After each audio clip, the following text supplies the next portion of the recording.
आए, सारी इज्जत है कुछ आया है।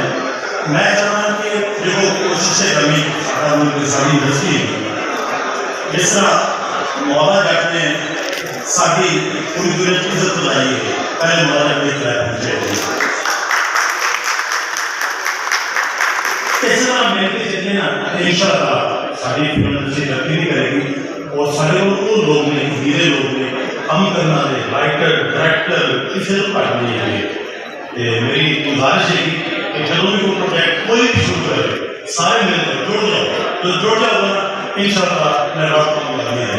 थैंक यू बहुत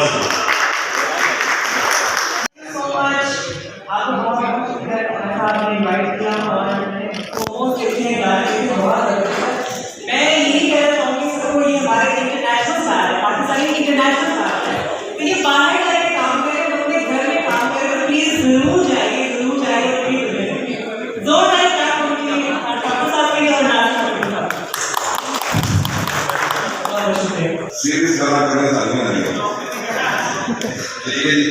लेकिन मैं एक बात को टोटली करना चाहना इस बार डॉक्टर साहब साढ़े थे टोला हीरा ने वो ऐसे फिल्म सुन लेता है